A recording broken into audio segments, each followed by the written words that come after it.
सुप्रभात बच्चों। शायद इससे पहले भेजी हुई मेरी वीडियो आप लोगों ने सर्वनाम और सर्वनाम के प्रकार पढ़े होंगे।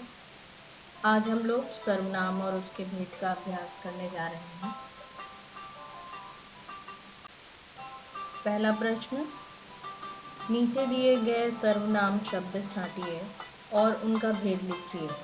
क, जो मन करे वह करो।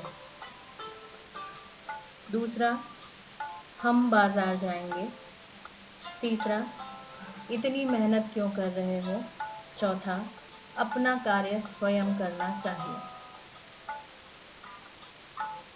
शायद आपको समझ में आ गया होगा कि पहले वाक्य में जो और वह का आपस में संबंध होने के कारण यह संबंधवाचक सर्वनाम का एक भेद है।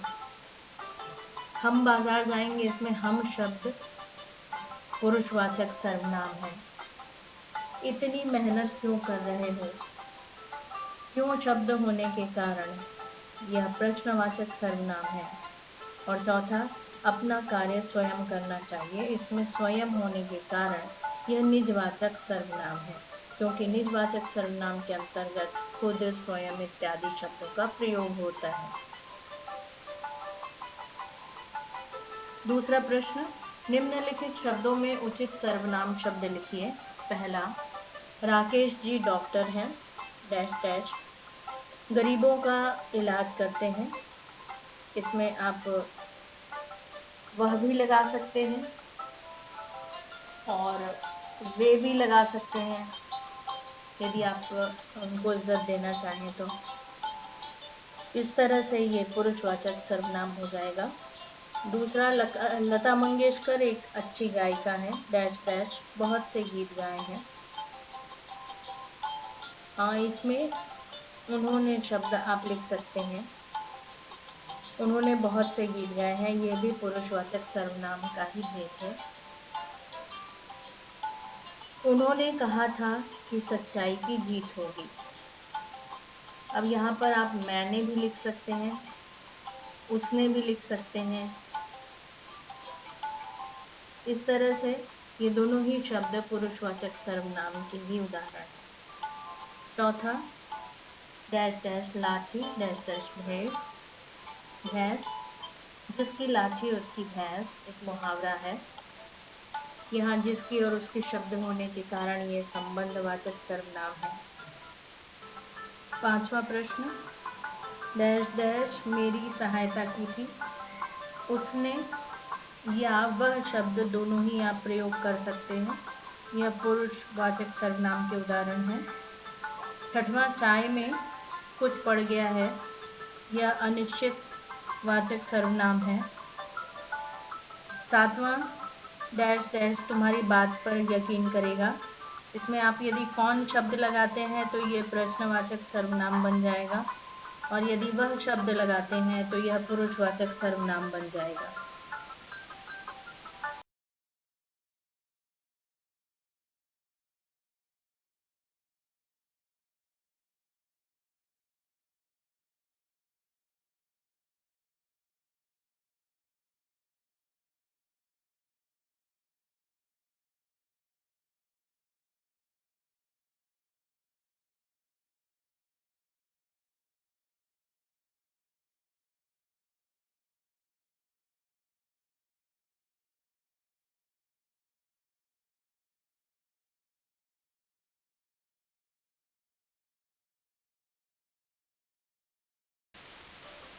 तीसरा प्रश्न, वाक्य में से सर्वनाम शब्द छांटकर उसका भेद लिखिए।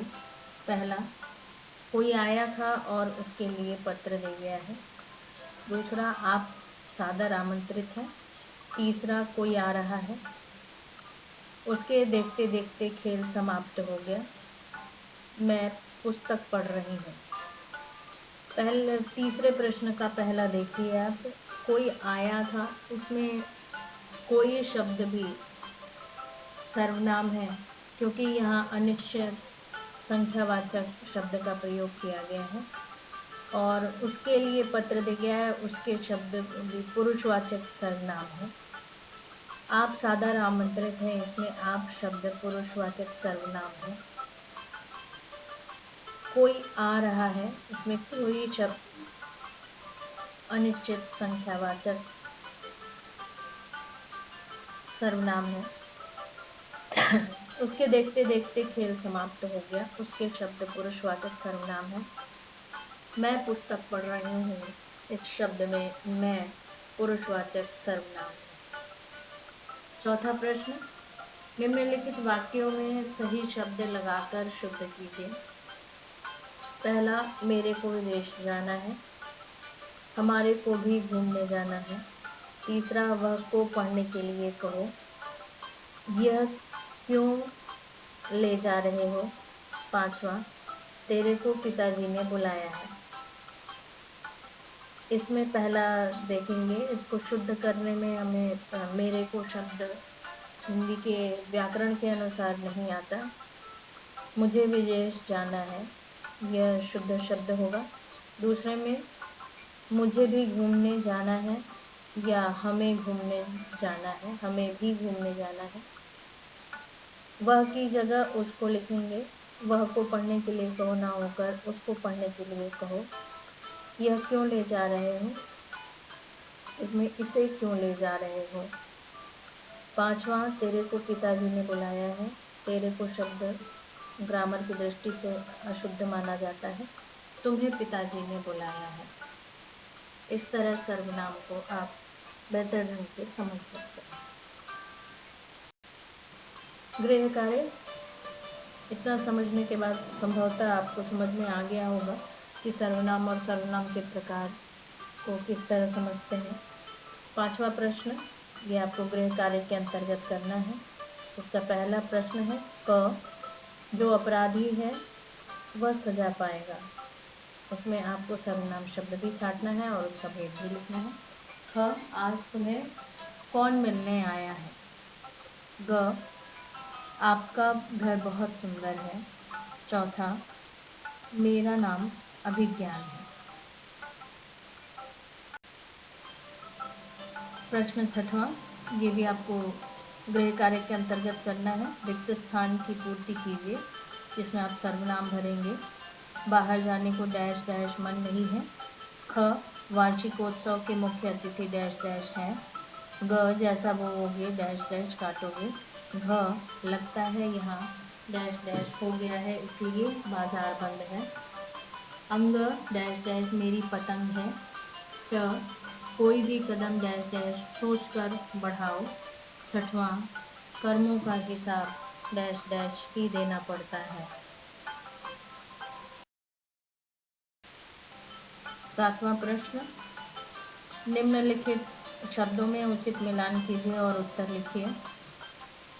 एक तरफ कॉपी में आप सर्वनाम लिखेंगे, दूसरी तरफ उसका भेद लिखेंगे और इसे मिलाएंगे। पहला है, मैंने कभी झूठ नहीं कहा। आगे मैंने लिखा है निजवाचक। दूसरा, यह मेरी पुस्तक है, संबंधवाचक। तीसरा, अब तुम स्वयं कार्य कर सकते हो, प्रश्नवाचक। जैसे को तैसा कहावत सुनी है, पुरुषवाचक। पांचवा, मदन मोहन मालवीय कौन है, निश्चयवाचक। और छठवां, बाहर कोई आया है, अनिश्चयवाचक। इस कार्य को आप अपनी कॉपी में लिखेंगे।